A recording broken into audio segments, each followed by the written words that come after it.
देखिए बच्चों, आज मैं आपको क्लास 12th का ये सब कुछ संधारित्र पराविद्युत वाला टॉपिक से स्टार्ट करा रहा हूँ। अब इसमें देखिए, सबसे पहला टॉपिक है इसमें चालक या कंडक्टर। वे पदार्थ जिनमें आवेश या चार्ज का प्रवाह सुगमता से हो जाता है चालक कहलाते हैं। इनमें मुक्त इलेक्ट्रॉनों की बहुत अधिक मात्रा होती है, जैसे कॉपर, सिल्वर और एल्यूमिनियम। ठीक है ना। जैसे घरों में वायरिंग होती है तो वो कॉपर के वायर की वायरिंग होती है, तो करंट एक जगह से दूसरी, जैसे स्विच ऑन करेंगे पूरे घर की लाइट जल जाएगी। तो इसका क्या मतलब है कि करंट एकदम से फैल जाता है सारे घर में। रीजन ये है कि कॉपर का तार है, कॉपर एक अच्छा चालक है, अच्छा कंडक्टर है, इस वजह से ऐसा होता है। इसकी जगह हम एल्यूमिनियम के वायर को भी इस्तेमाल कर सकते हैं, वो भी बहुत अच्छा कंडक्टर होता है। सबसे अच्छा जो कंडक्टर होता है वो सिल्वर का होता है, बेस्ट कंडक्टर माना जाता है। ठीक है, तो ये चालक है कि यानी जिसमें आवेश आसानी से प्रवाह हो जाए, उसे हम चालक कहेंगे। क्लियर।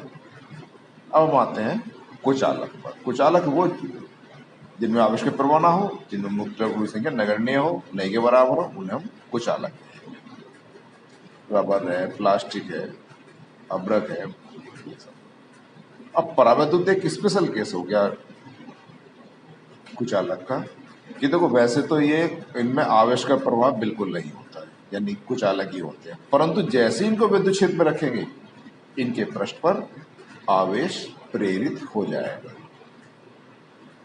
माइका है, एबोनाइट है, ये इस तरह के पदार्थ होते हैं। ठीक है ना।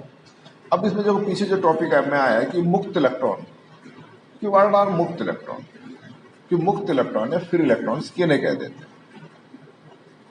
अब प्रत्येक पदार्थ परमाणु से मिलकर बना है, एटम से मिलकर बना है, जैसा आपको पता है। और एटम या परमाणु में सबसे अंदर क्या होगा, नाभिक होगा, और नाभिक के बाहर कक्षाओं में इलेक्ट्रॉन चक्कर लगाते रहते हैं। Electrons are revolving around the nucleus in orbits. ठीक है ना। अब कुछ इलेक्ट्रॉन्स नाभिक के या न्यूक्लियस के पास वाली कक्षाओं में होते हैं। तो जब पास में है तो न्यूक्लियस का उन पर अट्रैक्शन या आकर्षण बहुत ज्यादा होता है ना। तो ये तो नाभिक को छोड़कर जाएंगे नहीं जल्दी से। परंतु जो बाहर की कक्षा में जो नाभिक से काफी ज्यादा दूर है, उन पर नाभिक का आकर्षण बहुत ज्यादा स्ट्रॉन्ग नहीं होता, वीक होता है ना। अगर उन इलेक्ट्रॉन को थोड़ी बहुत ऊर्जा मिल जाए कहीं से, तो वो परमाणु से मुक्त हो जाते हैं। ठीक है ना। तो परमाणु से जब बाहर निकल जाएंगे तब उनको मुक्त इलेक्ट्रॉन बोलेंगे, जबकि वाह्यतम कक्षा में तब तक तो उसी परमाणु के इलेक्ट्रॉन है। ठीक है ना। अब इलेक्ट्रॉन निकलने के बाद क्या होता है, परमाणु धनायन बन जाता है। तो जिन पदार्थों में इनकी मात्रा ज्यादा होती है वो चालक होंगे, या विद्युत उसमें बहुत आसानी से प्रवाह हो जाती है, इलेक्ट्रिसिटी करंट एकदम पास हो जाएगा। और जिनमें नहीं होते या कम होते हैं, उनमें आवेश का उतना ही स्लो होता है। ठीक है ना। तो पूरी फिजिक्स ही हमारी इलेक्ट्रॉनिक्स भी मुक्त इलेक्ट्रॉनों में बेस्ड है। मगर कोई पदार्थ का टुकड़ा दिया है और उसमें मुक्त इलेक्ट्रॉन है, तो मान ली परमाणु से मुक्त इलेक्ट्रॉन ये नहीं बाहर चले जाए, रहेंगे उसी पदार्थ के अंदर, बस उस पदार्थ के अंदर ही अनियमित रूप से गति करते रहते हैं और आवेश प्रवाह के लिए उत्तरदायी होते हैं।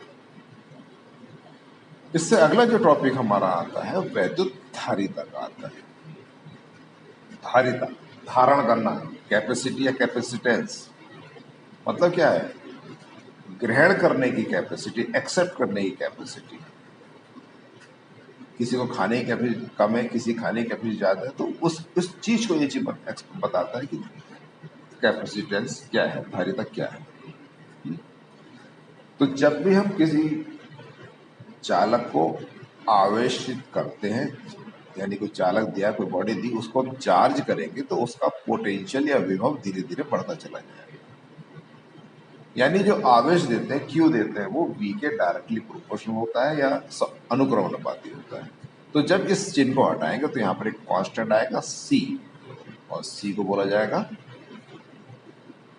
धारिता या वैद्युत था जाता है, ठीक है ना।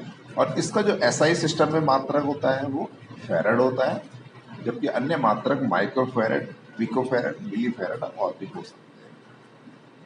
फिर इसके नीचे विमा निकाली गई है, C equal to Q upon V. Q होता है आवेश, तो आवेश का क्या विभव, आवेश या चार्ज की विभव है AT। क्यू का फॉर्मूला होता है IT। और W क्या होता है, V अपन क्यू होता है। V होता है W, सॉरी V होता है W अपन क्यू, क्यू ऊपर ले जाइए वो भी IT हो जाएगा। और W होता है वर्क, है ना। तो सबकी वैल्यू पुट करिए और डायमेंशन आपको मिल जाएगी यहाँ पर। यानी कैपेसिटर का मतलब जो एक ऐसी डिवाइस होती है जो चार्ज को स्टोर करती है। तो जो धारिता है, संधारिता, वो इसी बात को बताता है कि वो कितना चार्ज ग्रहण कर लेगा, एक्सेप्ट कर लेगा, ठीक है। तो इस तरह से ये हमारा